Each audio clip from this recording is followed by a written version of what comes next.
En estos tiempos de pandemia se ve muchas veces intolerancia. Debemos reconocer que es natural que la gente también tenga temor, tenga enfado por algunas cosas, tenga frustraciones. Pero no es lo mismo hablar de enfadarnos, no es lo mismo que tener ira. Y en este momento vamos a hablar de la ira que lleva a la violencia.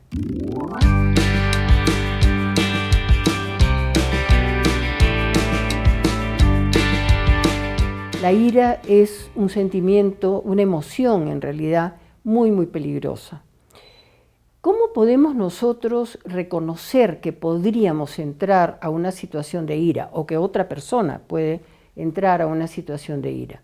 Primero es el enfado, que va en escala cuando esa persona no es escuchada, cuando esa persona es estigmatizada porque está enfadada. El enfado puede ir escalando hasta tener explosiones de ira que pueden ser peligrosas. Todas las personas tenemos una voz interna, que son nuestras hormonas, nuestro cerebro, que nos dice ataca o huye, ¿no es cierto?, en situaciones de riesgo, en situaciones de peligro. Por ejemplo, voy a hablar de algo extremo. Si nosotros estamos en un campamento y vemos que viene un oso furioso a atacarnos, obviamente no vamos a empezar a pensar cómo dialogar con el oso. Tendremos nosotros que huir o tendremos nosotros en última instancia que eliminar al animal para que no nos mate. Pero cuando hablamos de los seres humanos, hablamos también de que se dispara el lado más primitivo de nosotros cuando entramos a una situación de ira. A mí me preguntan siempre, ¿y cómo puedo evitar entrar a una situación de ira? ¿O cómo puedo hacer que una persona no entre a esta situación de ira? Que no es lo mismo que indignación. Nosotros podemos indignarnos, por ejemplo, por actos que van contra los propios derechos o contra los derechos de los demás. La injusticia, por ejemplo, nos puede y nos debe indignar, pero no es lo mismo que una situación muy primitiva que es la ira. Entonces, ¿cómo podemos evitar eso? En primer lugar, Séneca, el gran filósofo, decía que la mejor manera de controlar la ira es la espera.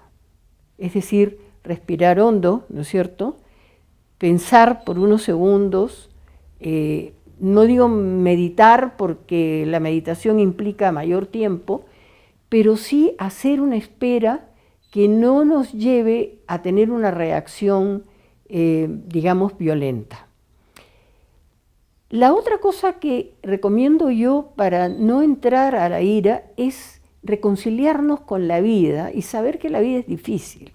Y que cuando decimos que la vida es difícil, sabemos que habrá personas que esperábamos, por ejemplo, que nos apoyen y no nos van a apoyar, que habrá personas que nosotros esperábamos que nos dieran consuelo y no lo van a hacer, o que habrá gente que solamente se acerque por conveniencia a donde nosotros. Y eso lo debemos reconocer, o sea, eso lo debemos tener presente, de que la vida no es un valle de color rosa, donde todo lo que nosotros esperamos se cumple, ¿no? Desgraciadamente, yo creo que desde muy chicos nos enseñaron a que todo nos tiene que salir bien, y nos dicen que todo nos tiene que salir bien, y no es cierto, no nos sale bien las cosas.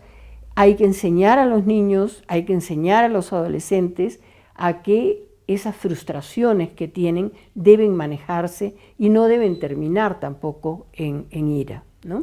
Entonces, ese primer consejo de Séneca es importante. Primero, esperar, ¿no? Es decir, la espera es quizás la mejor herramienta para no entrar en una situación de ira, ¿no?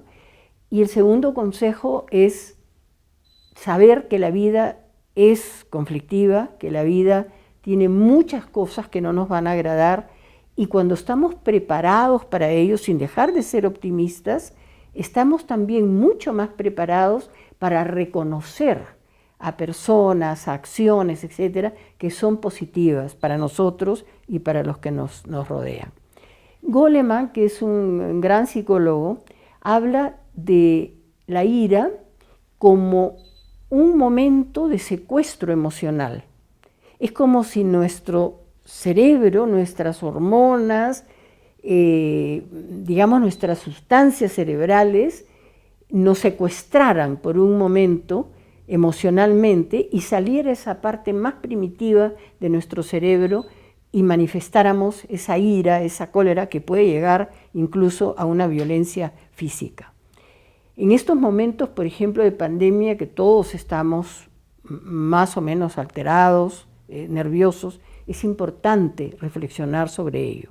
Van a venir las elecciones también nuestras elecciones presidenciales en abril, ¿no?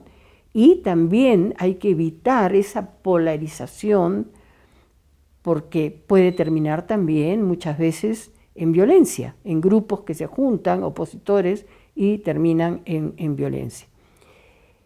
Para Goleman no solamente existe ese secuestro emocional, sino que también él habla de un momento mágico. Y el momento mágico es cuando nos damos cuenta que estamos muy enfadados, que tenemos cólera y que podemos muy rápidamente pasar a la ira, ¿no?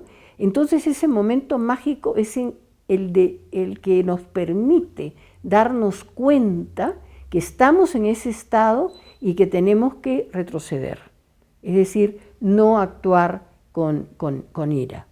Yo quisiera terminar con algo que me impresionó mucho, que es que cuando los egipcios en la antigüedad morían, ¿no? o iban a morir, se les decía que si querían pasar a la otra vida, a una vida supuestamente mejor, tenían que contestar dos preguntas. Una es, ¿has dado alegría? Y la otra es, ¿has tenido alegría? Obviamente la ira no está en el camino de la alegría. Hasta pronto.